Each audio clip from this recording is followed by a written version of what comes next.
next week we'll take a look at the exponential log functions briefly, just enough to get us by.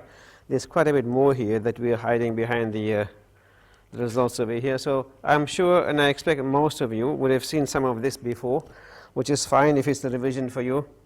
But it's important here because all the models we see here essentially of any worth are going to be log based in the end. So the basic idea of indices essentially is notation. When I say something like 2 times 2 times 2 4 times, I can shortcut that as a notation, write the thing as 2 to the power 4. It's just notation and nothing else. But based on the notation, I can build some rules. So if I've got 2 to the power n, essentially there's 2 times 2 n times, and for any positive real number a, any positive integer n, I can define this a to the n as a times a times a n times. And the rules I can build around the notation come to essentially this. If I've got a to the x times a to the y, essentially you can see what I've got here, and the first term is going to be a times a, and I've got this x times here, and the other one I've got a times a times a, and I've got this y times. So as per my notation, I've got essentially x plus y lots of this a, and that's how I get this x plus y term. If I'm dividing, essentially I'm subtracting. So what I've got here for the second one is going to be, I've got a times a, and I've got this x times, and I've got over this the a times a, and I've got this y times. So if I assume that x is bigger than y, then the y lots here cancel out for the y lots there, and I've got essentially x minus y left over there. If I assume the other way around, the x minus y becomes negative, and negative powers essentially mean 1 over x's, which later on. If I've got a power of a power, it multiplies out together. Essentially I've got x lots of a, and then I've got another x lots of a, I've got y of those altogether. Then it becomes a to the x times y. A to the 0 is 1 by definition, essentially, because if I divide a by my rule for the second part, then a over a becomes actually equal to 1. And so a over a, because this is to the 1 becomes a to the 0, but of course that's also equal to 1. So a to the 0 is equal to 1. If I've got a times b to the x, it separates out because I've got a to the a times b, then a times b, then a times b x times. I separate the a's out and the b's out, I get a to the x times b to the x. The same with a over b to the power x, I've got a over b, another a over b, and so on. On the top I've got x lots of a, on the bottom I've got x lots of b. As I was saying earlier, a to the negative x becomes 1 over x. That makes sense in many ways, because essentially if I take a look at a to the x times a to the negative x, then the powers will add, so I get a to the 0, which is equal to 1. So if I take this now down to the bottom side there, I get a to the negative x, or the other way around, I suppose. If I take the other one down, then a to the negative x becomes 1 over a to the x.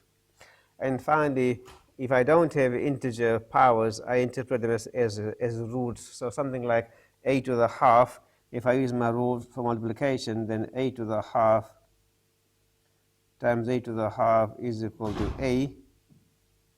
And so here I've got something that's a square, so this is essentially a to the half squared, because it's a to the half times a to the half, and that's equal to a. So by definition, then the 1 over a to the half should be the square root of a, and so on and so forth. And of course, to go from just the simple ideas to the square root is a bit of an extension, but then what do I do when I have things like, say, a to the square root of 2? You know, try to make it concrete, try and work out something like 4 to the square root of 2. How does that work out? There's quite a bit of jump there between these ideas of simple integer-based powers to this non-integer, in fact irrational powers. There's quite a bit of a jump there. And then how do I even work out things like, say, root 2 to the root 2, rational to the irrational? How does these things work out? How do I define these things? You might think I just plug them in a calculator. Yeah, well, it works, of course. But these things have to be properly and correctly defined, otherwise mathematically they make no sense.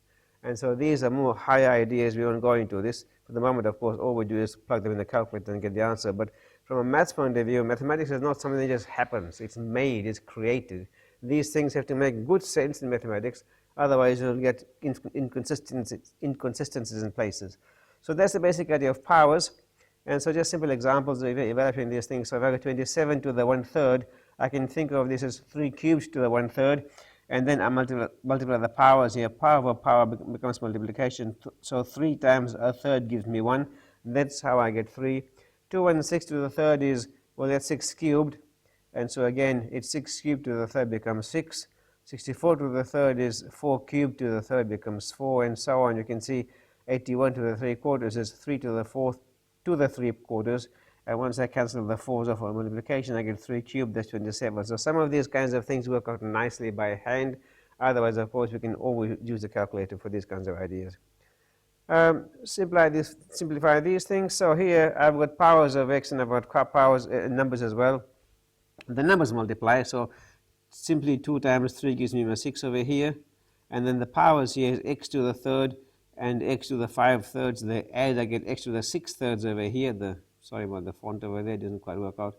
That 6/3 is actually 2, so which is squared, so this becomes 6x squared. Likewise, these ones here, if I've got 16x to the 4th to the 3rd, oh, that doesn't quite work out. I think I went to the half here.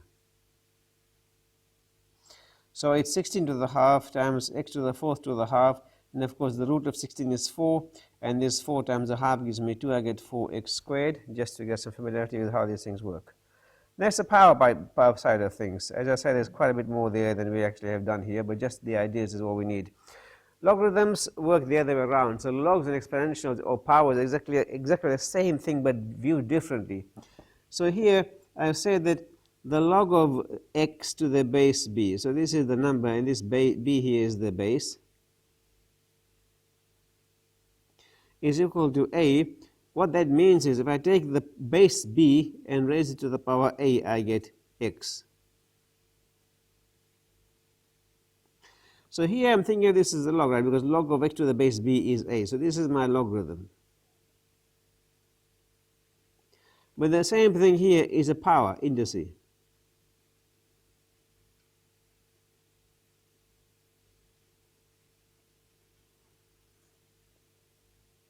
So it's viewed differently, and the reason for viewing it differently depends on what we're trying to do with it. Sometimes one form is simpler than the other. I insist for the moment that all these things are bigger than 0, but of course it doesn't matter in many cases where I can make at least say the power can be negative, but we don't want to go into those details at the moment. So that's how this works. Simple examples. 2 cubed is 8. That means if I take the log of 8, this number here, the log of this number, and the base is 2, there's my base there, and there's the number here, and that will be the power, becomes the logarithm. That's equal to 3. You can see how these things work out in the end. Likewise, 100 is 10 squared, so log of 100 to the base 10 is 2. 27 is 3 cubed, so log of 27 to the base 3 is 3, and so on. You can see how all these things work out here. Too many equal signs in my typing. Some of them can be more tricky. I haven't gone to the tricky ones here, but those who might be interested in working these kinds of things out just for the fun of it might want to work out, for example, how do you work out the log of 32 to the base 16, say? What about the log of something like 25 to the base 125? We have fun with these kinds of things, then try some of these. You can ask me questions afterwards as to how these things work out. So this can be quite tricky. And there's lots more here, as I said, than we actually are doing, but this is all we'll need for what we're trying to do here. Log loads are similar in some ways. Log of x times y becomes log of x plus log of y, because essentially when I've got x times y is powers, the powers add, so the logs here will add in the same way. Log of x to the r, remember it was if I've got a power of a power, the powers multiply, so this becomes r times log of x, and log of x divided by y is log x minus log y. Log of b to the base b is 1, because of course b is equal to b to the 1. Yeah, quite clearly b is equal to b to the 1, so that's how that works. And log of 1 to any base b is 0, and of course here we insist that b is bigger than 0. No, all of this, the base must be bigger than 0. We don't define logs for negative bases, for the moment at least. So these are the ideas over here. So I know that log of 1 is 0, and log of e to the base b is equal to 1. And I can do similar things here with trying to simplify these. For example, here, converting from one to the other, I've got 3 to the 4th is 81. That means log of 81 to the base 3 is equal to 4. 2 to the 7 is 128, so log of 120 to the base 2 is 7. 100 is 10 squared, so log of 100 to the base 10 is 2, and so on. This here is 8 to the 4 thirds is 16. How does that work? Well, 8 to the third, the cube root of 8 is 2, and 2 to the 4 is 16. So I can get from here that log of 16 to the base 8 is equal to 4 thirds. And likewise, if I put 7 is equals to 2 to the x, and now I can write this in log form as log of 7 to the base 2 is equal to x. Now, of course, I don't have to take log to the base 7 here. I can take logs to some base 2 here. I can take logs to some other base as well. The final one is 7 equals a squared, so that means the log of 7 to the base a equals 2. The interesting thing in many cases is trying to solve these kinds of equations. And while I can work out log of 7 to the base 2 equals x, calculating this on the calculator, for example, isn't so easy. So in this kind of stuff, what I will do is, if I've got 7 equals 2 to the x, I take logs to something else, like log to the base 10. And often, if it's to the base 10, we'll drop it, but I'll write it here. That becomes log of 2 to the x to the base 10. And of course, if I use my log laws, the power x here comes outside, and I get this is x times log of 2 to the base 10. And I can calculate each of these things on my calculator. So if I divide both sides here by log of 2 to the base 10, I get x equals log of 7 over log of 2. So this is how I can solve these kinds of equations, taking this log to some common base that I can calculate. And there are many other such interesting questions you'll find if you look up these things on Google or whatever else. I want to go backwards, convert the log equations into exponential form, and this is something we'll do quite a bit. I've got log of 81 to the base 3 equals 4. That means 81 is 3 to the oh, got this wrong. 3 to the 4. Log of 125 to the base 5 is 3. That means 125 is 5 cubed, and so on and so forth. They all work in the same way. Log of x to the base 7 is 3, which means if I take 7 to the base 7 to the power 3, I get x. Log of 8 to the base 4 is equal to x, means 4 to the x is equal to 8, and so on. Some of these ones aren't so difficult to solve. So when they're nice like this one here, when I can work this out much more easily, for example, I can write 8 is the power of 2, and I can write 4 is the power of 2, so it becomes 2 squared to the x, and this becomes 2 to the 2x. So you can see that if the base is equal and the numbers are equal, that means the powers must also be equal. So from here I can pretty easily get 2x is equal to 3, and I can solve for x from here. But that isn't always the case. We get some nice things where you can write both of those to the same power. If you can, that makes it easy. Last one, log of 12 to the base b is equal to 3. That means that 12 is equal to the base b to the power 3. Oh, I got next there. I meant 3 there, surely. Log of 12 to the base b is 3. That should be 3 there. All right, enough of those things. Some simplification stuff just to get some handle on these ideas here. If I've got log of 8 and log of 3 and the base is the same, then the numbers multiply, I get log of 24 to the base 2, log of 7 minus log of 21, the base is the same. This is log of 7 divided by, that isn't quite right. I think I must have made a plus there. So it's 7 times 21. Log of 64 plus log of 64, these have different bases here, so I can't just multiply the numbers yet. I'll reduce them to the same base. Doesn't look like it. I think I did mean them to the same base. What's going on here?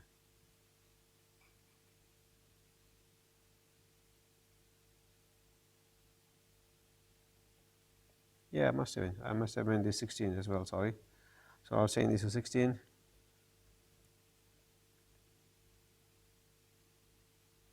So this isn't cut and paste, I'm sure. So log of 64 to the 16 plus log of 64 to the 16. So the numbers multiply here. And what I've done here essentially is I've said this is 4 times 16 and 4 times 16. So you can see what's going on here. This is 16, another 16, and this 4 times 4 is also 16. So I've got 16 cubed here essentially. And so the log of 16 cubed to the base 16 becomes 3. If I like, I can use one more step over here of logs. This power comes outside over here is going to be 3 times log of 16 to the base 16. And of course 16 to the base 16 is equal to 1. So I get 3 out of that. Another one, log of 64 to the base 4, log of 4 to the base 16. So the way I'm doing this is, the first one's fine, is just 4 cubed, and so I've got this written in terms of 4, but 16 is actually 4 is 16 to the half. The first part becomes, the 3 comes outside, I get log of 4 to the 4 is 1. Here the half comes outside, and I get a half times log of 16 to the 16, that's going to be half, 3 and a half. So having done all those just ideas of indices and logs, we get to the function aspect of it now. So we define these things as functions. So the exponential function is defined as e to the x, where e is a particular number. And the advantage of this number is because of other aspects of calculus that would be interesting for those who've done calculus. I might show you a little bit of that as we go through here. The idea here is that e is a specific number, particular number here. It's irrational. Its approximate value is 2.7182818. But that's approximate. Of course, it goes on forever. For our case, we just use the calculator buttons to get this out of the way, and also R has this exponential function built into it. All the indices laws flow in the same way. As I was saying earlier, the idea of some other number to some other power here, in this case, both the number is irrational, and of course, x here is any real number at all. How these things are defined is actually tricky. So this needs some definition from the maths point of view. Nonetheless, the laws still apply. So e of x plus y becomes e of x times e of y. E of x minus y becomes e of x divided by e of y, and e to the power x to the power y becomes e to the xy here. And the graph looks like this. Beautiful graph there. It goes up very fast. Note that any number to the 0, that essentially is going to be 1 if the number itself is in 0. So e to the 0 is going to be equal to 1 here. And this grows quite fast here.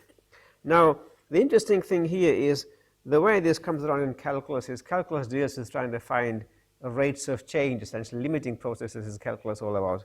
So what we're looking for is things like slopes to curves or areas underneath curves. And the very interesting thing about the exponential function is this.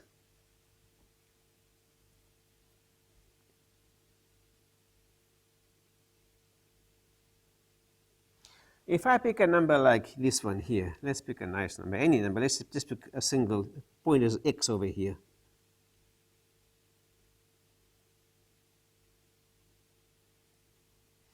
And if I take the point to the graph there, if I draw myself a tangent, which means it just touches the graph here and doesn't cross the graph at any other points, then the slope of that line, first of all, at this point, the value of the function is e to the x. So this point is x, e to the x. The next thing is the slope of this line, slope or gradient, is also e to the x. And the last thing is if I actually drop a line down here to my x-axis and take a look at the area underneath the curve here,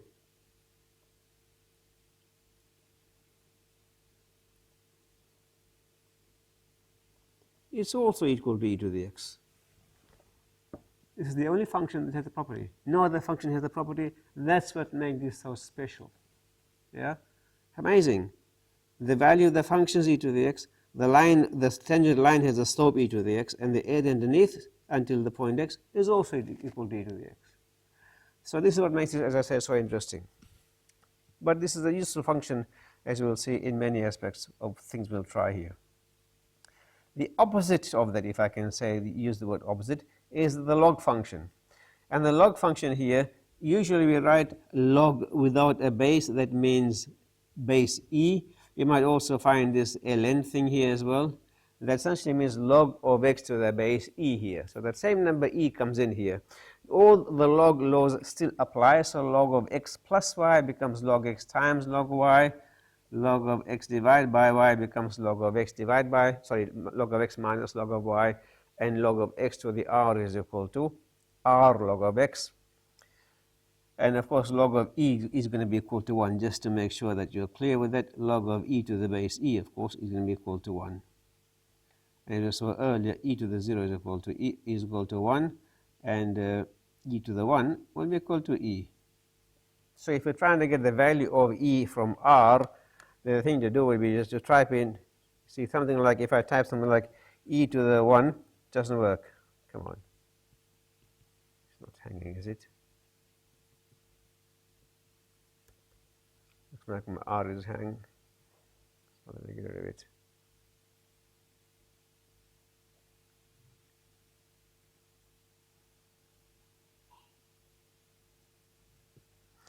When I'm tempted to type something like e to the 1, doesn't work. But exp does. Exp of 1, the exponential function, works that way. That's the value of e. So just to be clear here, it can go like a second here. Really, the function we're looking at is this one, exp of x, exponential of x. So the laws I had later here, things like this, we'll usually write the thing as exp of x plus y becomes exp of x times exp of y. So be careful, we use both forms of this, whatever seems easiest notation wise, but they mean the same thing. So the exponential exp here is a function. So that's how you get this out of there. From R is what exp is all about. You require the function exp over here. Moving on then, the log function. Its graph looks like that. It looks very much like the square root function. Now for next time around, now that the class doesn't have the background, when I start this course next year, if I teach it, that's upon me, I hope, I can decide not to, then I'll be going through this function stuff much earlier. But we know what the square root function looks like. Square root is going to be very similar in shape, and cube root will be similar as well, but cube is a bit smaller, so it will be a bit lower than that. So those two functions, log and square root, are very much similar in the shape. The thing with the log function that we see here is that, again, log of 1 is 0, as we expect. It goes through there. And you notice I'm not using ln, I'm using log here. Usually ln is what you might see in some other places, but log is the one that is used more properly in mathematics. It doesn't, as it goes towards 0 over here, it becomes very large negative. And you notice that the log of numbers below 1 is negative.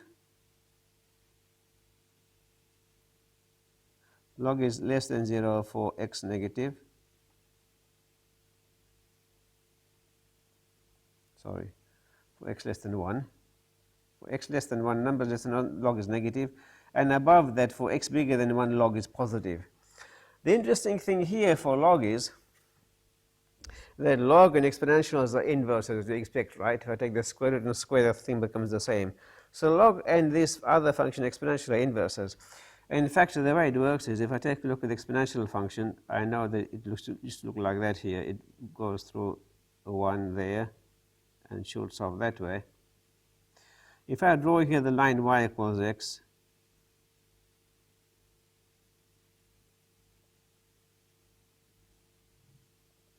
these are reflections of each other. So one way to take the graph of the inverse function is to reflect the function in the line y equals x. So this is y equals x, and these reflections of one onto the other. So you can see the point here, 1 0 goes to 0 1 over here, and any point here will go to the same point there with the coordinates reversed. This was 1 0, that becomes 0 1, and if I pick a number here like 5 something, and I reflect that thing across there, it'll become the 5 will be on the y-axis. With x-axis to this point here, the 5 becomes to the y-axis, the same point over there is the reflection here. The interesting thing about the log function is it also relates to calculus. Calculus is about, again, just limiting processes, finding areas and all the rest of it. It's really, really interesting that, in fact, if I take a look at the graph of the function 1 over x, it looks like this. When x is very large, positive, 1 upon x becomes 0. When x goes to 0 over here, it becomes very large. If I take a look at the area under the graph from 1 to the number x here, this area here,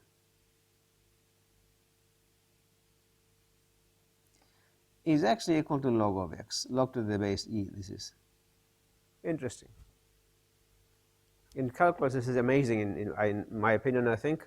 that an area of this kind becomes a log, and then the log inverse becomes exponential, and this number becomes e all of a sudden out of nowhere almost. It's amazing. It's fascinating. You can spend your entire life just pondering on this and get nowhere. It's just amazing how maths works out. That's why we do mathematics, because it actually is absolutely, absolutely fascinating. Nonetheless, that's for those who do calculus maybe afterwards. So as I was saying earlier, the log and exponential are inverse functions. If I take a look at the log and then take the exponential, I'll get x back. And reverse it, take the log of the exponential, take the exponential first, then the log, I get x back again. So something like what here says about exponential of log 2, I get 2, and log of x20, I get 20 back. In other words, log and exponential just undo each other's actions. It's like taking the square and then square root of the number. These are inverse functions. The same kind of thing happens over here.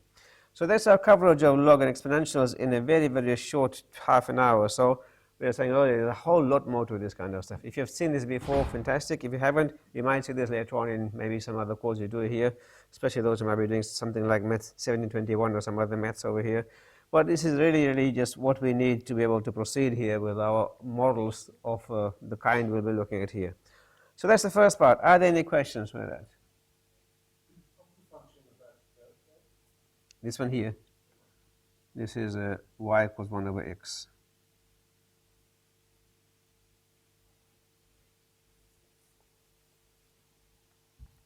Any more?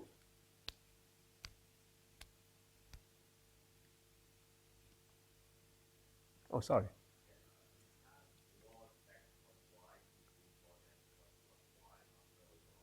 Did I? No.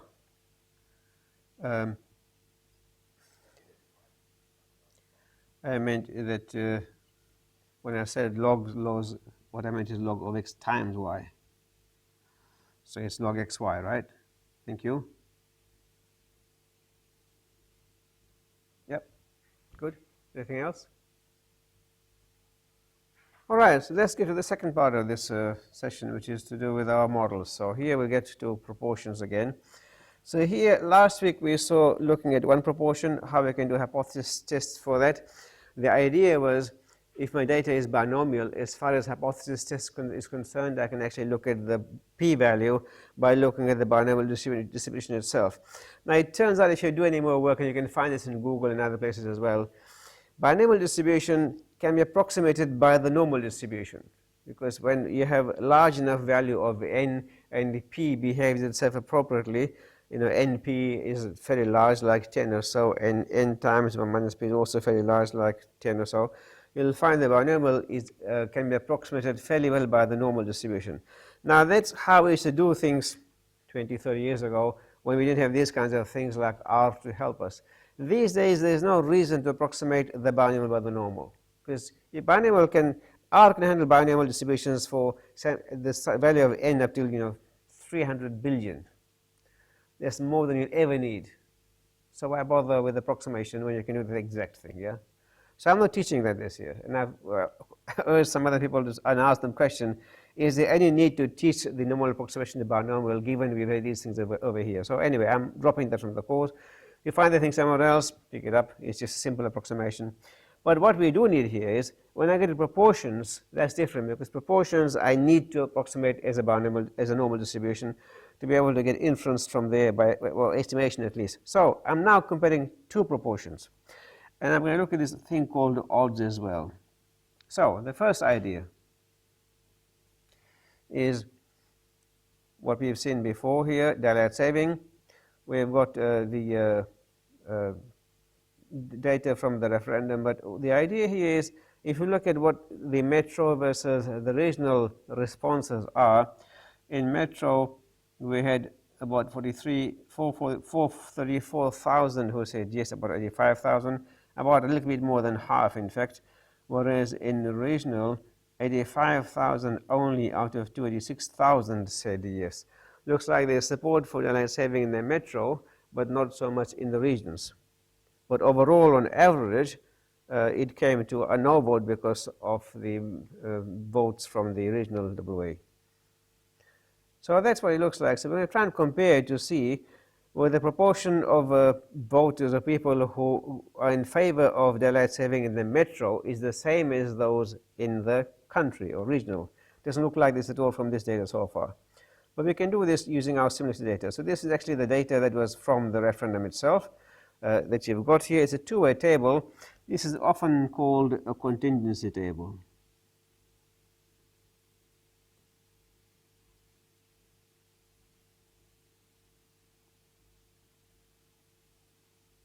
And those who might have done something like, say, STAT2402 might have seen this earlier and maybe analyzed this, or in STAT1520, maybe analyze this in some other particular ways. We'll do this slightly differently here.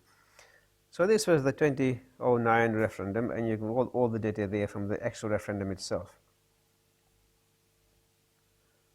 We're going to compare proportions over here. So A here is the number of yes voters in metro, and B here is the number of no voters in metro.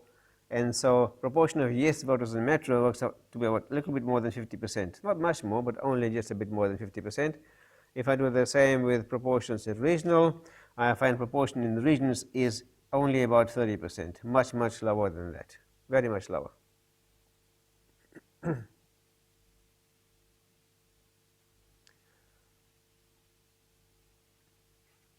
And the difference here works out to be about 20%, 0.20 or so.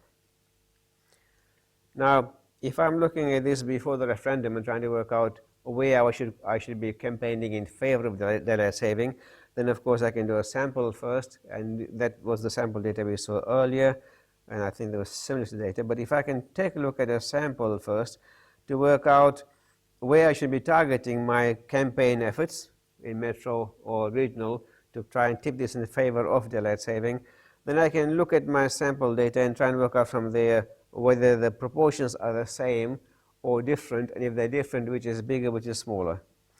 So the data we had here was in this data file, day saving poll, and here is the data read in. You have it available on LMS. Now, as before, in each of the groups, what I've got is that for each individual observation is Bernoulli. It's either 0 or 1, yes for 1 and 0 for no. And I've got here NY of these in the first group, and I've got Z to represent the observations in the other group. Again, it's either 0 or 1 Bernoulli, and I've got NZ of this in the other group. Assuming independence is usual story. So the model is what I've got there. Bernoulli trials for each observation, individual observations, and then taking a look at the two groups here. I want to see essentially whether this pi y here and the pi z are different or not different. That's the whole idea of this particular analysis. So what I require to do here is compare the estimators for the proportions. I don't have actual proportions until I do the referendum. So here the usual story is I'm going to use the sample values or the sample particular same parameters for estimating the actual values. So in other words, I can use the sample proportion to estimate proportions in each of those groups. And the idea here is to look at, before I can look at probabilities or work out confidence intervals and things like that, it requires some distributions of the sampling distribution of the quantities I'm looking at to work it out from there. And I can work this out from the data once I've got there. So as I was saying earlier, Bernoulli is what I'm looking at here. For both of those, exactly the same. In my sample data, I've got 663 in the metro group and 337 in the regional group.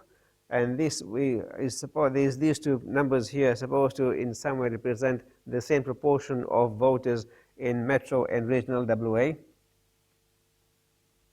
The estimators here will be okay, so we'll use the sample proportions of the yes votes in each of those. So for pi y, the estimator is just the number of yeses over ny, and similarly for pi z, number of yeses over nz. And the difference is just the difference between those two, pi y hat minus pi z hat.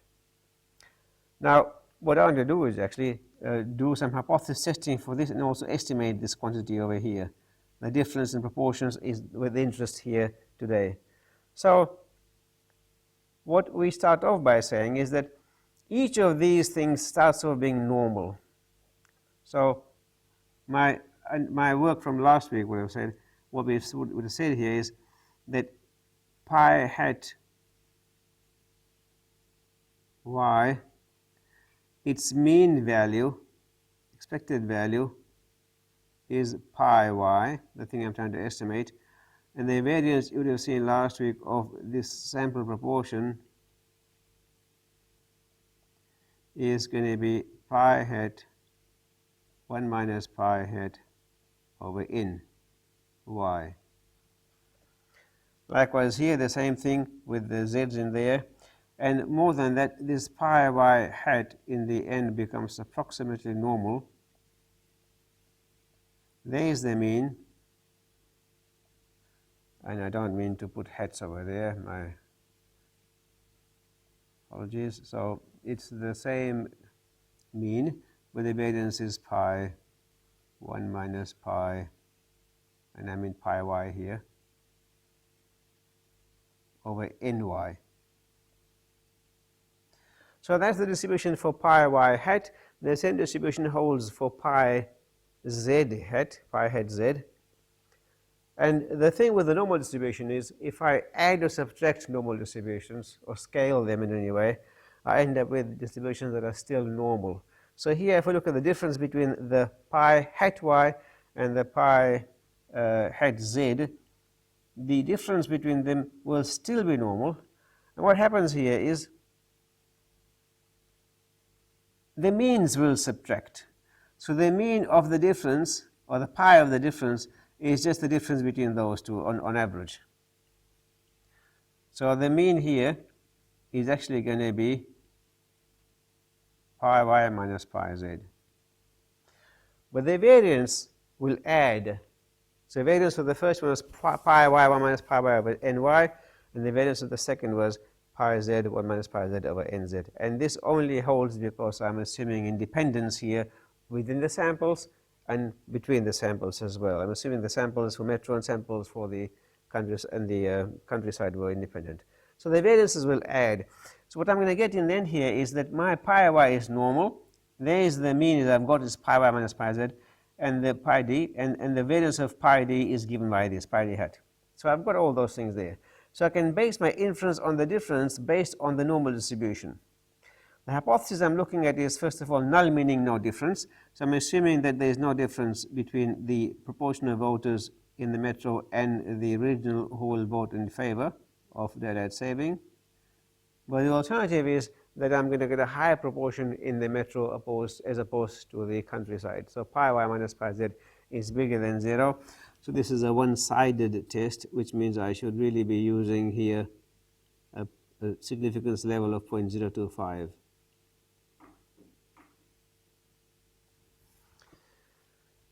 So if I assume that the difference is 0, then my null distribution, the null distribution is what you get when you actually assume the null hypothesis. So the null hypothesis says that the mean difference is 0, so I replace the pi d hat by 0 in the normal distribution, but the variance remains the same. The variance, the only difference here where the variance is going to be, as we will see in a second,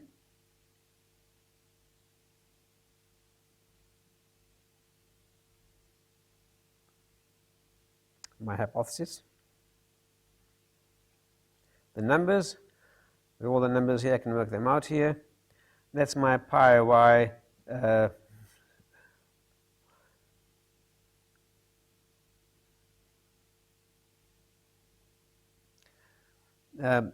how do we, the point here is this, that if I am going back to this formula for, if I assume h naught, under h naught,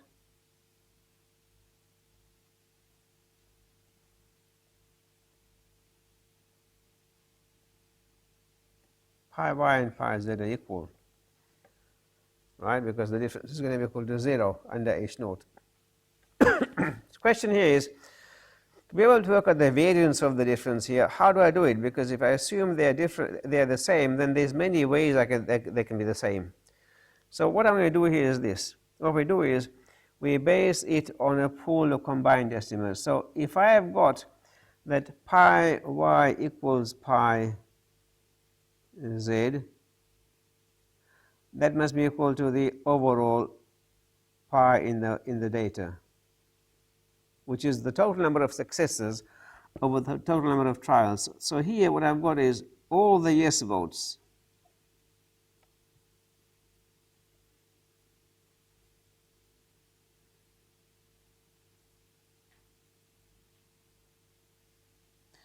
and the bottom is all the votes altogether, the number in the metro and country combined. So that's how I'm going to estimate a common proportion, and I can use that in my formula for the standard error. The variance was the thing without the square root. So before I had here pi y hat, and here I had pi y z, but because I'm assuming that these are equal, I've estimated those by the overall proportion in the sample I have got. And that's the only thing that changes over here. I've still got ny there, n and z here, the number in each of those. So now I've got myself a normal distribution with a mean that's 0, because I'm assuming the difference is 0, and the variance that comes from my overall estimate of the common observed pi.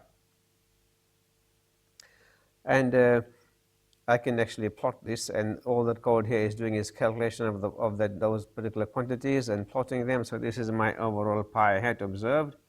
It's going to be the sum of all those yeses and then divided by the total number here.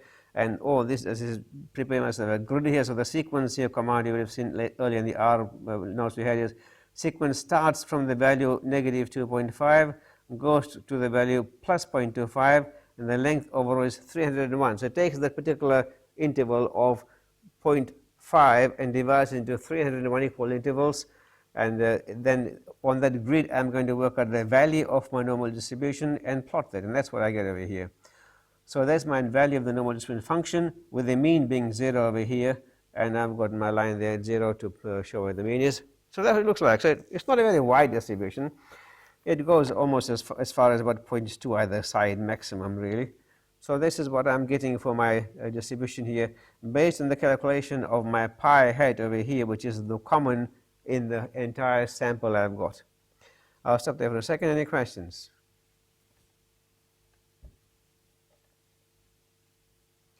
All right. So nothing more here, just calculations. I've got ny and z over here, as you can see, and I'm going to do the sum of the y and the sum of the z. I've taken a look at those particular calculations, and in this all I'm doing is working out pi hat, pi hat y observed, pi hat z observed, and then taking a look at the standard errors of those things as well. This is the difference over here between those two things. So my interest here was in testing the hypothesis, and my hypothesis here was one-sided, it was so difference was 0 versus bigger than 0. So my p-value comes from, and this is something that if you haven't seen before, it'll be useful to just make sure. My hypothesis here was pi d equals 0 versus pi d bigger than 0. So the p-value comes in the same direction as this here. If it's bigger than, I get bigger than here as well. So it was bigger than 0. So my p-value comes from pi d hat is bigger than what I observe from the data. And the null distribution comes from assuming that the difference is 0. So the p-value calculation here, all we're doing is taking a look at the tail here. So I've got some value over here of pi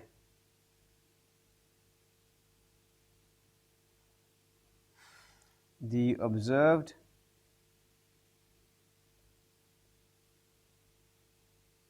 from the data, overall proportion of successes, and my p-value is in the tail here, so it says 1 minus p norm. So p norm gives you the value on the left hand side below whatever value you put in there, and I've got here my observed pi d hat. The 0 is the value of the mean under assumption of h naught, and this is my standard error based on the assumption of h naught. My p-value here comes quite small, and so it would be, in this case, I would reject H0. P-value here is very small. In fact, it certainly is less than 0.025, my one-sided significance level. So in this case, I'll certainly reject the null hypothesis. So that means that I will actually accept, if you go, I'll actually be in favor of H1 in this case, which means the true proportion of yes voters in metro will be higher than that in regional. In other words, what I'm saying is the difference is bigger than 0. Metro is higher than regional. That's my conclusion here based on this test. So if I was somebody trying to campaign in favor of daylight saving, then it looks like I should actually spend more effort in the regional areas. That's what I learned from over here. Working out confidence intervals, we know how it works usually. The confidence interval for any particular parameter, say pi in this case, pi d, is going to be equal to the estimate I get plus or minus some z value from the normal distribution or some other distribution, some critical value, and then what I require here is the standard error of my estimate. So the same idea applies here. I have here the two observations, pi y hat and pi z hat. Now, the interesting thing here is this. When I'm taking a look at a confidence interval, I don't assume here that pi d is 0. I assume that for my hypothesis test because my null hypothesis said those things were equal.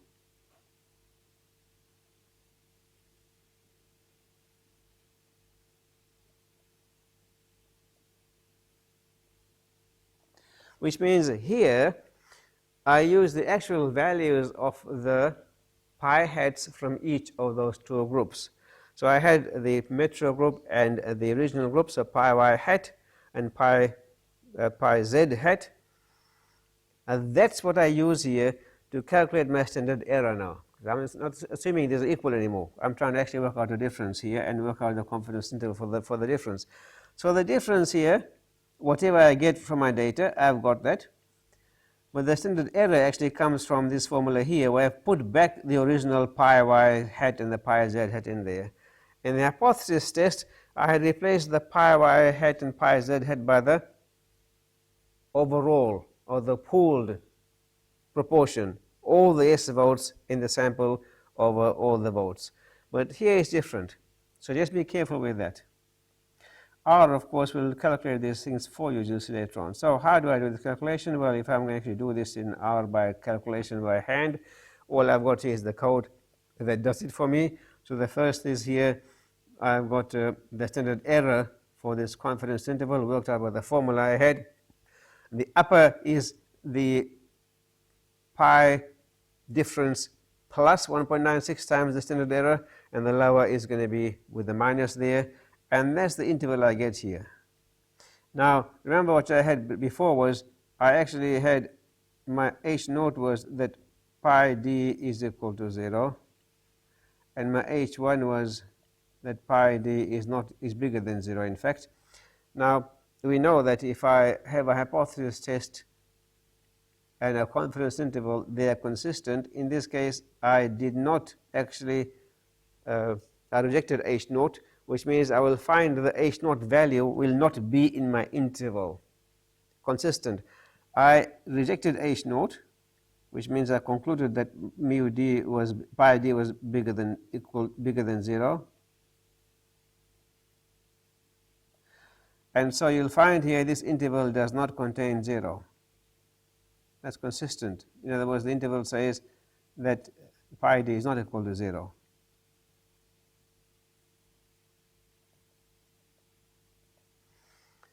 If it turned out my interval there did contain 0, I'd be concerned because it's not consistent with my hypothesis test earlier.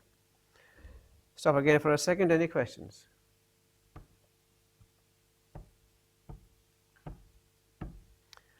All right. The assumptions, as I said earlier, are important. The assumptions for the binomial, or essentially Bernoulli condition here, the first is that the samples are independent. So the samples within themselves are independent, and between the samples also are independent. There's no reason to doubt that one here. But can anybody tell me or suggest some reasons the sample might not be independent? What are the kinds of things that might cause samples of this kind to be not independent?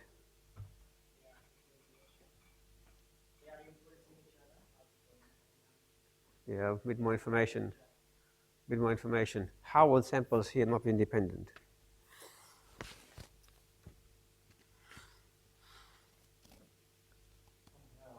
Sorry.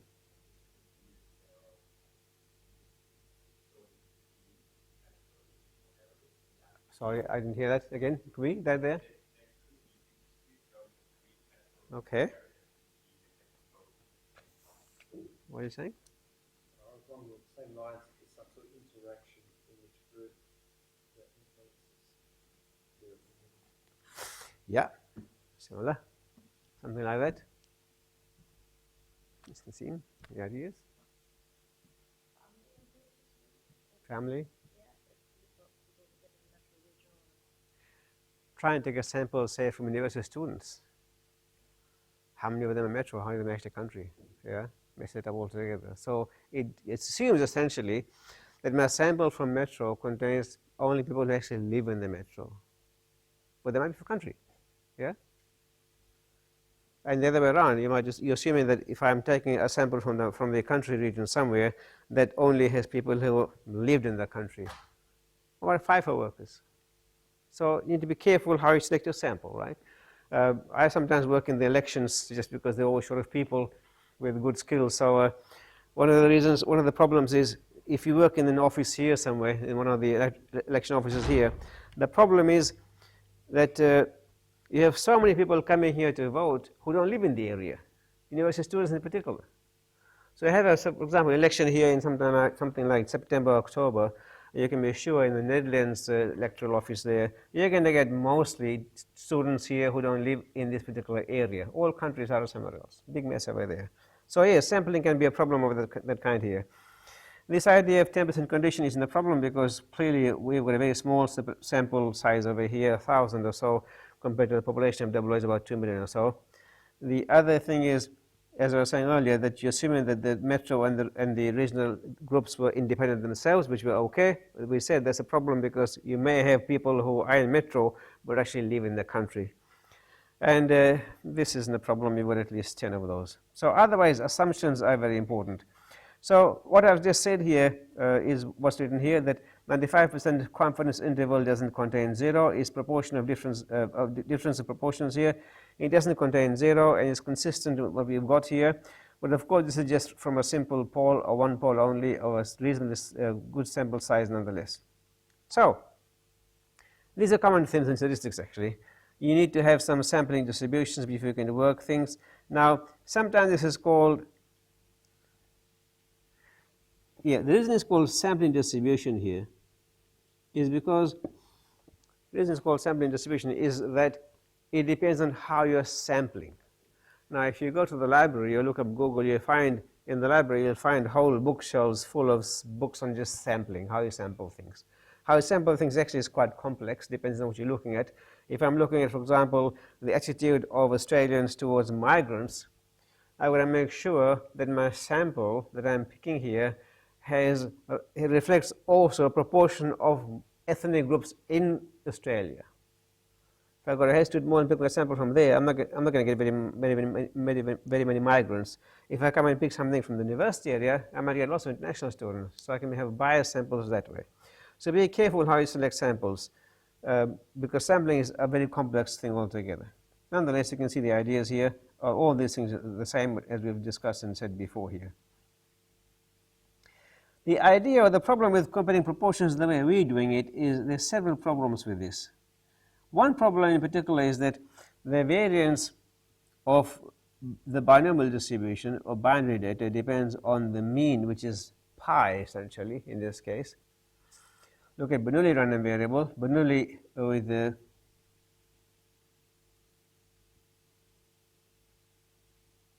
parameter pi, its variance is going to be equal to pi times 1 minus pi. So the variance depends on the mean. if my pi is on the ends, if I put pi equals 0, for example, this whole thing is 0. If I put pi as 1, this whole thing is 1. So at the ends, the variance is quite small. In the middle, is quite large. So that's a problem in itself to start off with. So if I'm in the middle, for example, I'm going to expect wide confidence intervals. On the edges, small confidence intervals. So that means essentially it's not the actual value it's not the actual difference that counts, it's the value also that counts. So as an example over here, I'm looking at something like the numbers 20, and I'm taking 2 as a proportion of 20. You see, so here, the value 2 here, the difference between these two numbers is 18. If I take a look at the same numbers, 2 there, difference is still 18. But that 18 actually means quite a bit more than this one does here, proportion-wise, right? So it's not the actual difference that matters, it's the value also that matters. So 18 out of 20,000 or something is hardly a difference at all, but 18 between just a size of 20 or so is actually quite a large difference. That makes a big difference as to how these things are worked. So here 18 is the difference is very close to almost, in this case it will be 80%, is it? 90%, sorry. Whereas here it's hardly a percentage at all. So it's the value also that makes a difference. So what we're going to do is change the things a little bit here. So we can get something that doesn't depend on the actual value of the parameter itself, but just on what the differences or ratios, for example, are. Here is a case in point. The data here is from the book itself, and we're looking at obesity and heart disease. Here's the data. We've got, this is looking at obesity in American Samoa in the women there. Is obese, not obese, they're alive here. So is the mortality based on obesity and heart disease. So they all have heart disease. It's now a matter of their body type, I suppose, in this case. So if you take a look at proportions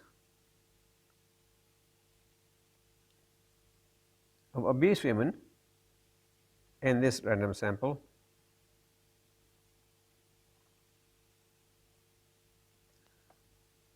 versus not obese women.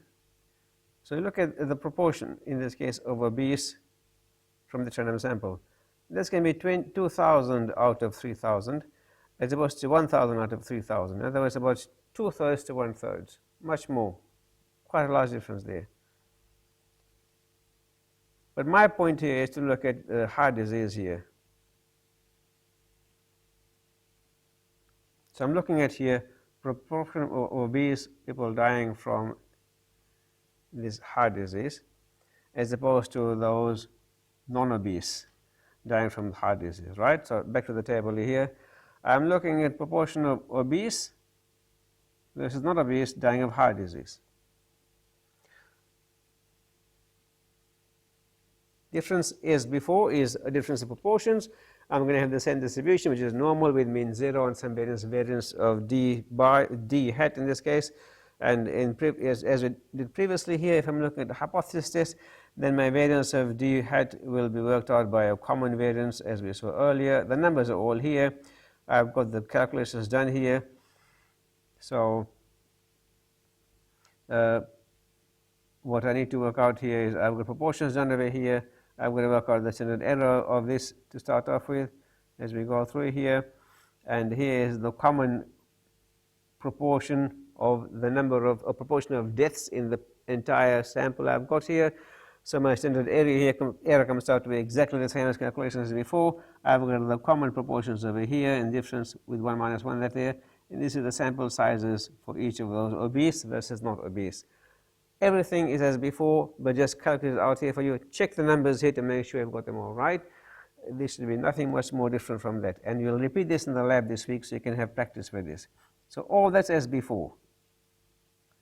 My z statistic works out to be here, which is essentially going to be the difference over the standard error is 0.34. My p-value based on the normal distribution is 0.36. Very large p-value here, assuming h0 is true. In other words, if h0 is true, which means proportions are the same here, the p-value is quite large, which means I've got no reason to doubt here and the proportions of death in the obese versus non-obese are exactly the same or not different.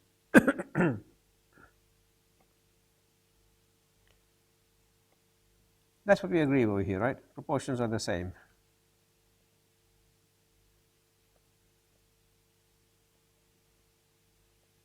And that is just the R script for all the calculations we did here. And you can check those to make sure that's all right. In the end, we've got a p-value here, which is the same as we had before. So just look at the R code there to make sure it all works out fine. Now, the problem with proportions is several-fold. As we saw earlier, close to 0 or 1 gives you smaller standard deviations or standard errors. In the middle gives you a bit more here. These are constrained to lie between 0 and 1. There can't be anything else with the proportions here. And the difference here means different things. Depends where you are. So difference of 0.05 in the middle doesn't mean the same as 0.05 in the edges near 0 or 1. And in fact, proportions might not estimate anything of interest in the end.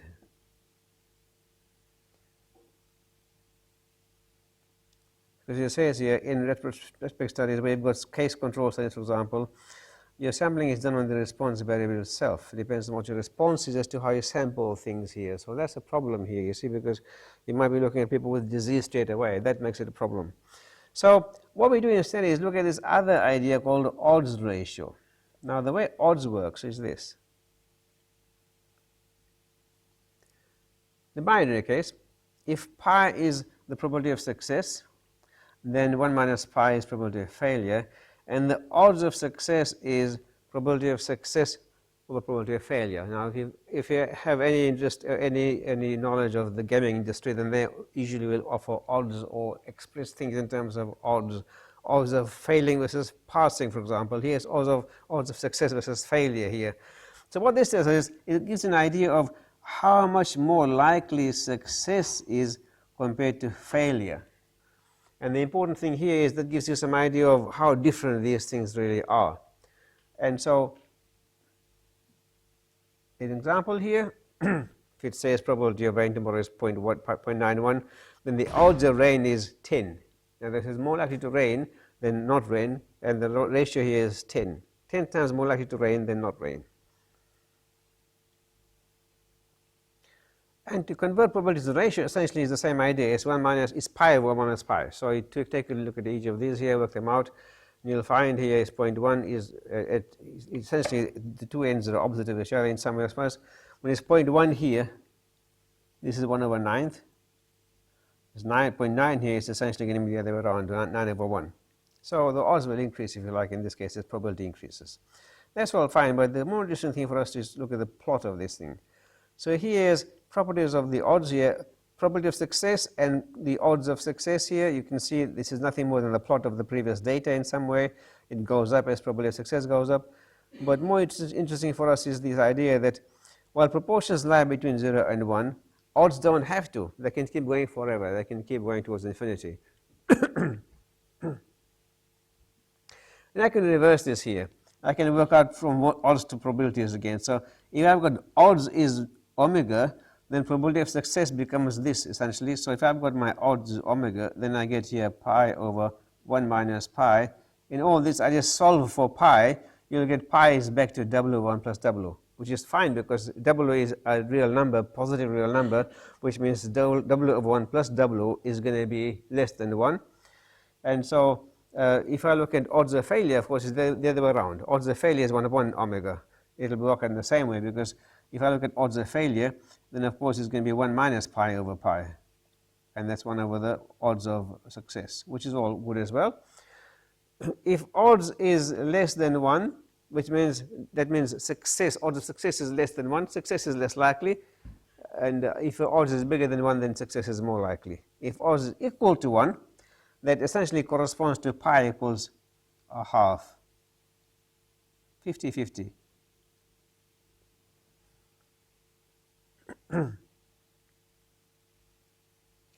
So I'm looking here at the odds. The odds of obese women, the odds of a cardiovascular death are here going to be what?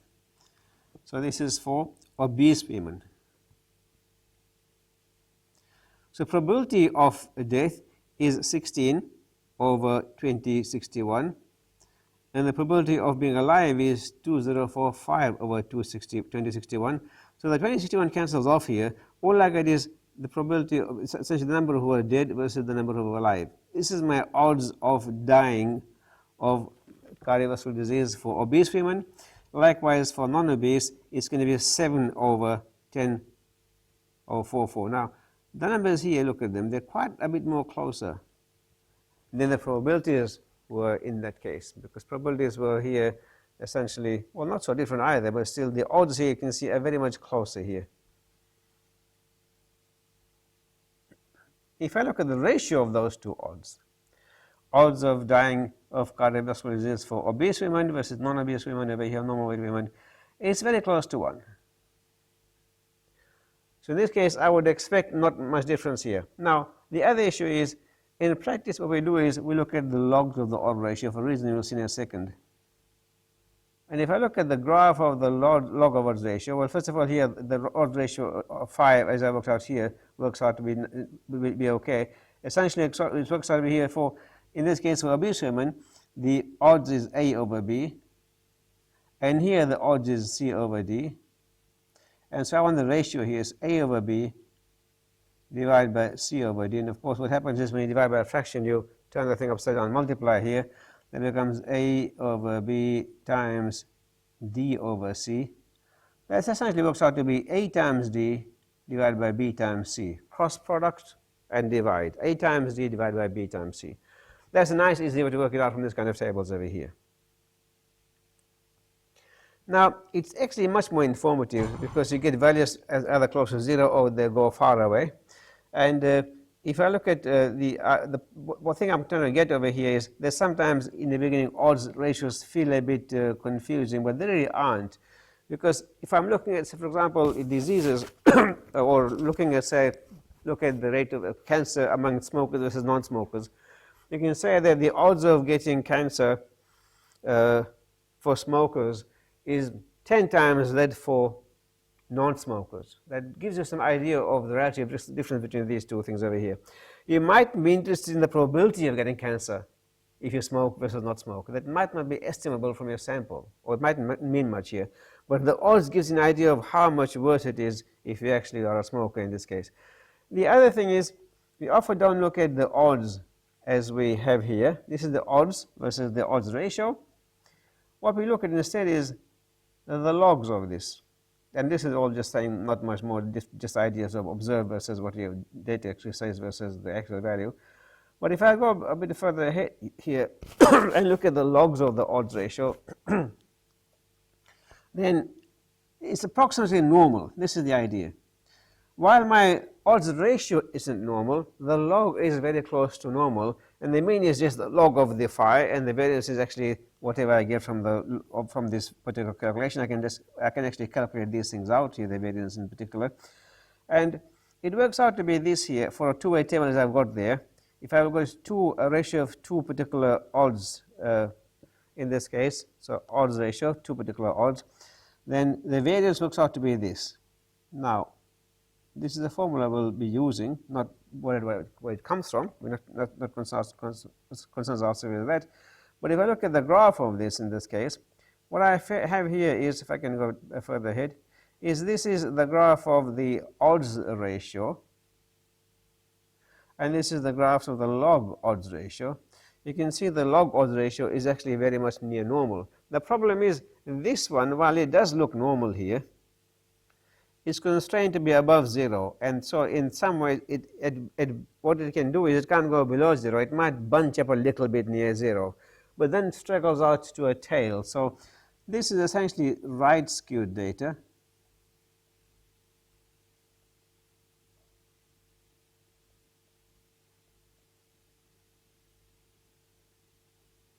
And this is normal. And between here and there, what we did was we took the log. And this is the general principle, if I can spend a second or so on that, maybe in a slide here.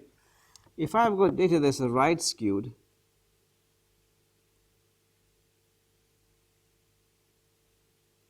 and you can judge that by histogram, maybe box plots as well, then what I need to do is the right tail I want to pull back, which I can pull back by taking the logs or square root or some other transformation of that kind.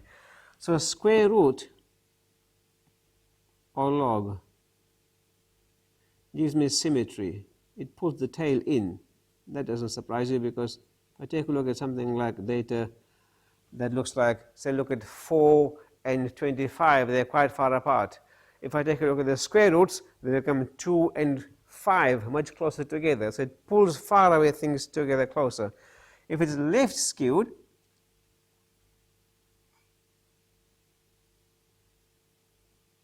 you might think that, well, I want now to pull the left tail in.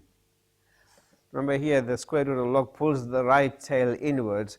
Left skewed, unfortunately, you can't take the tail and pull it in, but you can take the other tail and spread the thing out. So here, with left skewed data, well, the kinds of things you'll try and be square, the opposites, or exponential, a power, and that then will give you symmetry.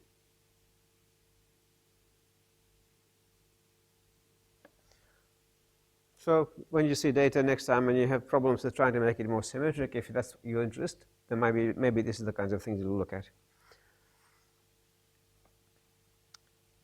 And sometimes when you got data that does misbehave this way and the models don't quite fit, then transformations, as we saw in the last test, for example, square root or log or whatever, seem to make it a bit more meaningful, and you might get some more relationships out of this.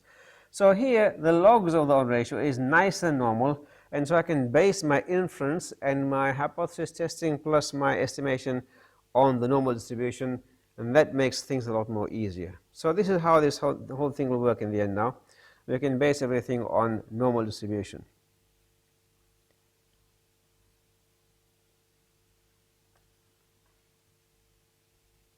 In the heart disease case, I've got the odds of dying of heart disease for obese versus non-obese patients, and the ratio here will tell me how much more likely the obese are of dying of heart disease versus non-obese. Of course, it works out that if pi y is bigger than pi z, probability of dying of heart disease for obese people is more than for non-obese people, then the odds ratio for the first is bigger than the odds ratio for the second, and of course that means the odds for the first is bigger than the odds for the second, and the odds ratio is bigger than 1. It's a matter of deciding whether it's sufficiently bigger than 1 to be significant or not. And that we can, as I say, based on our hypothesis or inference based on the log of the odds ratio. And the estimates come from the data itself. So in this case, for the data I've got here,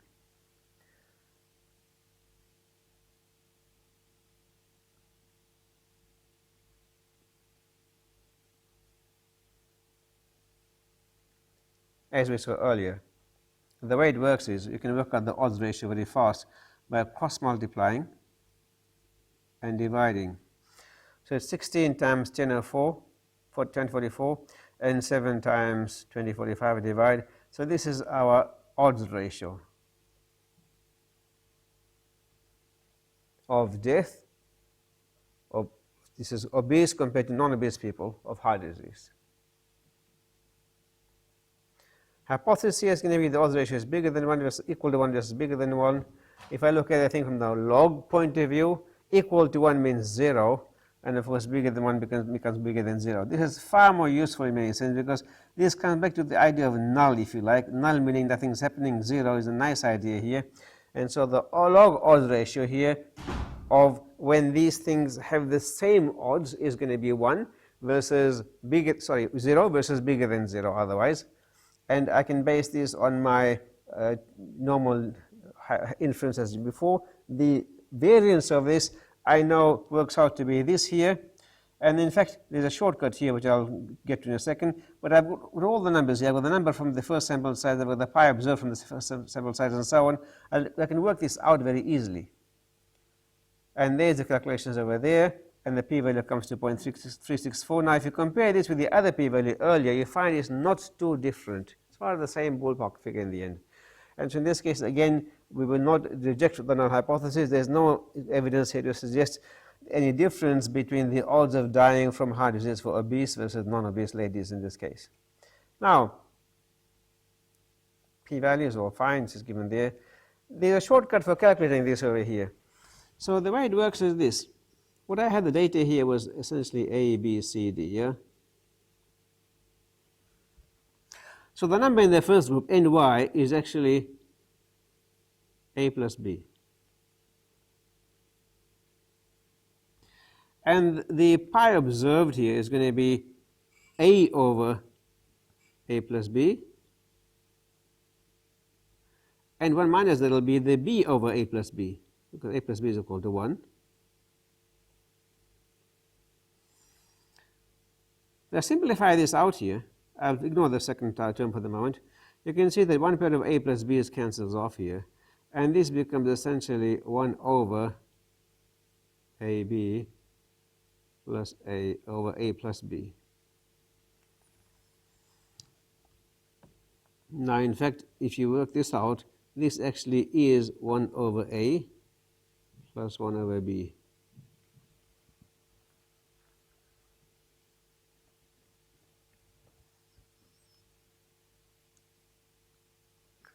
Not quite.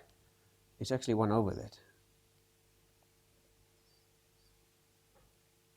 So 1 over that works out to be, if I flip it around, you'll find, and the same will work out here except with C's and D's.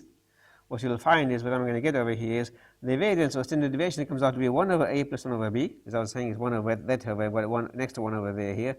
So it works out to be 1 over A plus 1 over B, 1 over C, 1 over D. So this is a nice short way of working out the standard error instead of trying to work it through all these calculations here. So the odds ratio here we know comes from very simple. So it's AD minus BC, and the standard error of that comes from the square root of, or the variance comes as 1 over A plus 1 over B and so on. Very nice indeed result over here.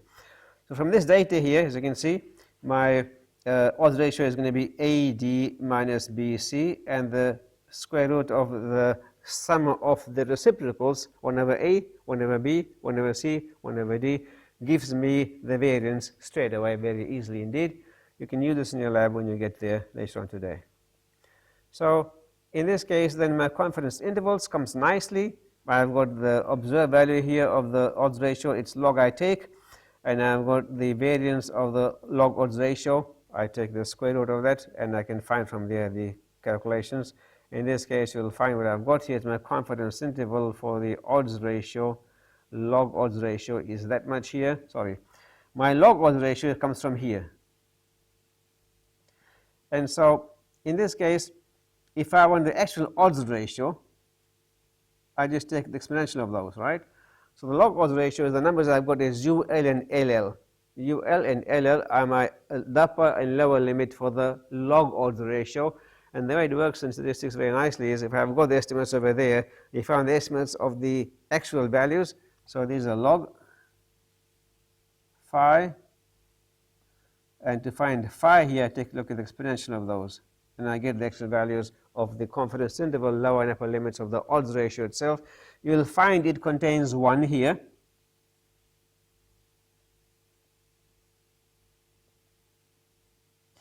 And you expect this log odds ratio here, you expect that will contain 0. Which you can check. So in the studies and in analysis we do later on, which will be starting probably about next week or so, the common thing we do is we actually estimate logs of odd ratio and convert them to odds ratio and report that. So you're looking at things like, for example, in this case it's heart disease, in other cases maybe something else. You're looking at commonly a lot of these kinds of things in medicine and those kinds of analysis to see whether the odds of so you look in, what we had here was obesity, non-obesity. In other cases you might have something else. You might be looking at things like sleep apnea, those kinds of problems, taking a look at many other things. One of the analysis we did was looking at the odds of failure of, I think I mentioned earlier, of the conveyor belts in VHP bulletin. So we looked at the odds of failure versus not odds of failure depending on what it was used for. We can also look at things like blockages of pipes, for example. Is it failing or not failing, blocked, not blocked, what kinds of things affect it. Age is one thing that affects it, for example. The kind of pipe affects it, all those kinds of things you'll find in the literature being worked on and actually done. So odds ratio and logs ratio are very useful things. We'll see more about this later on. Here is the actual calculations for the for the odds ratio itself. It does contain one, as I said here, and as I was saying earlier here, the problem of actually looking at proportion versus odds is some of the issues here of why odds are better than proportions. So the other thing is these odds ratios, and this is the big thing, we can extend this to regression analysis. You can't do the same with the proportions. It doesn't work so well. The problem being, see, the regression analysis we did from last week and earlier stuff is regression assumes the response is normal, because that's how you build your inference based on the normal distribution. Otherwise, you've got no probability distribution to work with.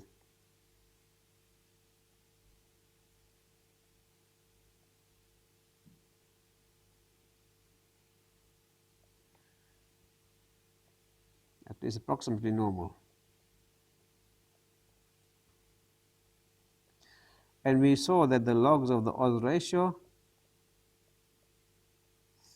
is approximately normal.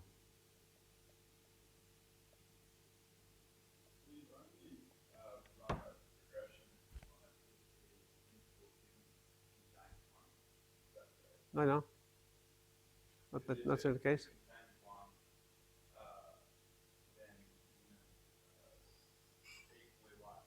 That's right, but you would know that before you run the analysis. You would know that, yeah? You would know that unless you run the analysis. They're saying, okay, so see if, well, I mean, what you'll get from your data is a value that's either below 1 or above 1. It won't be exactly 1 unless you're lucky, 1 lucky. So you're going to test whether it is sufficiently close to 1 by looking at the inference work, yeah? As far as regression is concerned here, for the moment, for example, in this case, we were looking at the odds of dying of heart disease based on whether you're obese or not obese, yeah? And this was for women only. If I included both men and women, I can't do a combined analysis for men and women based on what I've just done here on a contingency table. So regression allows me to include other variables in the model as well that will affect the odds of survival or death. So in the seat belt example we saw data earlier, we had injury versus the injury type versus whether the seat belt was worn or not. So both of those kinds of things will affect the probability of death or the odds of death in this case. And so you want both of those in the model, but you might want more. For example, I want to know the speed they're driving at. What kind of accident was it? Was it a one vehicle accident, or did a truck run over them? Those kinds of things, right? So you can include all those in the analysis and factor out the effect of all the other things. So for example, in the case of men, women, obese, not obese, I can use all those things and then put them in the model to actually look at the effect of obesity after adjusting for the other variables. That's the whole point of regression analysis. You adjust for the effect of other variables and then see what effect does the variable of interest actually have on it. Yeah?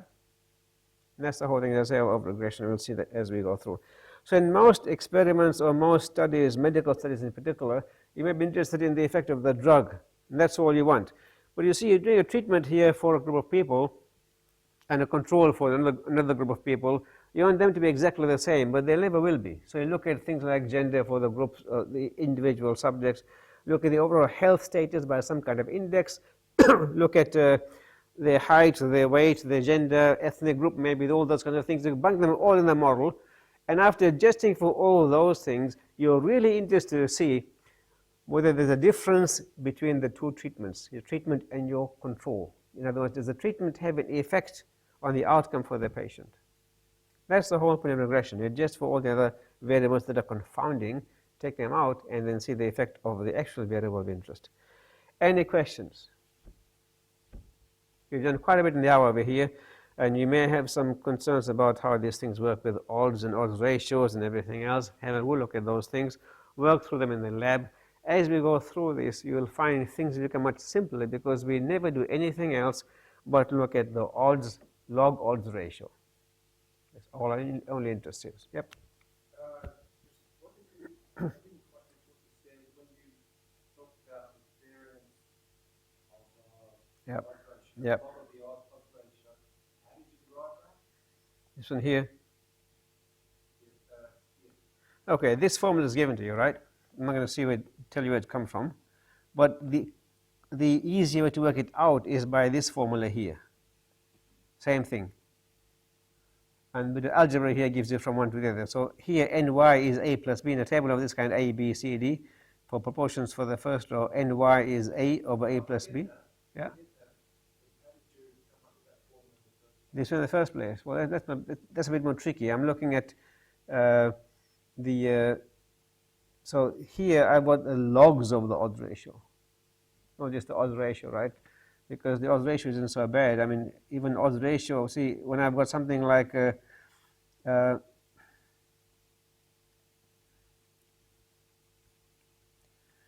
the binomial distribution here, I've got some of the yi's which are Bernoulli over n. That's okay. This is a constant. I can work out the variance over this thing. That's also not so difficult. When I've got something like pi over 1 minus pi, you can see it's going to be this thing over 1 minus that thing. I'm looking at mean variances of ratios. They're much more difficult to work out. Yeah, if you look up Google or some textbook, you might find a solution. If you look at the textbook we have, the STAT sleuth, you might find a derivation in that. But I won't do that here. It requires a bit more maths. Any more questions? Well, enjoy the lab this afternoon. And we'll see you next week. Don't forget, there's a test next week as well. I'll adjust the material for the test according to what we're doing over here. So whatever the outline says as proposed assessments will change according to how fast we go. Great, thank you.